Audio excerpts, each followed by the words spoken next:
આજે ગુજરાતના ખેડૂતો અને આ જગતના તાત ઉપર જે અત્યાચાર થઈ રહ્યો છે એને લઈને ખાસ આમ આદમી પાર્ટી રાજકોટ જિલ્લા દ્વારા પ્રેસ કોન્ફરન્સનું આયોજન કરવામાં આવ્યું છે। ત્યારે પ્રેસ વાર્તામાં પધારેલ તમામ મીડિયા મિત્રોનું હું હાર્દિક સ્વાગત અને અભિવાદન કરું છું કે તમારા માધ્યમથી ગુજરાતની જનતા સુધી અમારો અવાજ પહોંચી શકે, વિરોધ પક્ષનો અવાજ પહોંચી શકે, એના માટેનું આજનું આયોજન છે। ખાસ કરીને થોડા દિવસો પહેલાં જે બોટાદની અંદર હળદળ ગામની અંદર ખેડૂતોને લઈ અને અમારા કિસાન આગેવાનો રાજુભાઈ કરપડા અને પ્રવીણ રામ દ્વારા જે કિસાન પંચાયત લઈ અને શાંતિપૂર્ણ રીતે કાર્યક્રમ ચાલુ હતો, એમાં પોલીસ દ્વારા બર્બરતાપૂર્વક કિસાનો ઉપર, અમારા કાર્યકરો ઉપર અને શ્રમિકો ઉપર જે અત્યાચાર કરવામાં આવ્યો છે એને લઈને આજે આ પ્રેસ કોન્ફરન્સનું આયોજન કરવામાં આવ્યું છે। તેમજ આવતી 31 તારીખે આમ આદમી પાર્ટીના રાષ્ટ્રીય સંયોજક અને દિલ્હીના મુખ્યમંત્રી, પૂર્વ મુખ્યમંત્રી અરવિંદ કેજરીવાલ સાહેબ તેમજ પંજાબના મુખ્યમંત્રી ભગવત માન સાહેબ દ્વારા આવનારી 31 તારીખે સરદાર વલ્લભભાઈ પટેલની જન્મજયંતિ નિમિત્તે સુરેન્દ્રનગર જિલ્લાના એક સુદામડા ગામે ખૂબ મોટી સંખ્યામાં ખેડૂત મહાપંચાયતનું આયોજન થઈ રહ્યું છે। મીડિયાના માધ્યમથી આ ગુજરાત અને રાજકોટની જનતાને અમે આહ્વાન કરીએ છીએ કે તમારા માટે લડતા લોકો, તમારા માટે અવાજ ઉપાડતા લોકો અત્યારે જેલની અંદર છે, તો એને સમર્થન આપવા માટે એક તમારી હાજરી પણ અનિવાર્ય હોય છે। એને લઈ અને આજે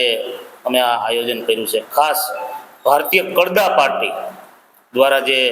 દમન કરી અને લોકતંત્રની હત્યા કરવામાં આવી છે, રાજુભાઈ કરપડા, પ્રવીણભાઈ રામ સહિત અનેક ખેડૂત આગેવાનોને જેલમાં નાખી દેવામાં આવ્યા છે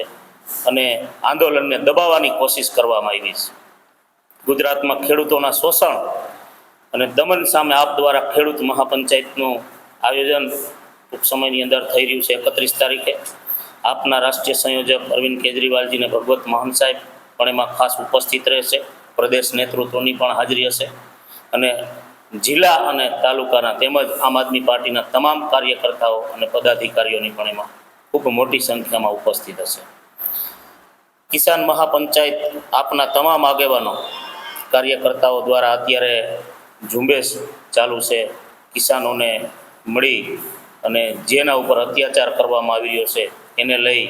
પણ અત્યારે આમ આદમી પાર્ટી ખૂબ સક્રિય છે। ખાસ કરીને જ્યારે રાજકોટની અંદર પણ અમારું એક આમ આદમી પાર્ટીમાં ગોપાલભાઈનું જનસભાનું આયોજન થયું હતું, તે પછી આ લોકોની નીંદર હરામ થઈ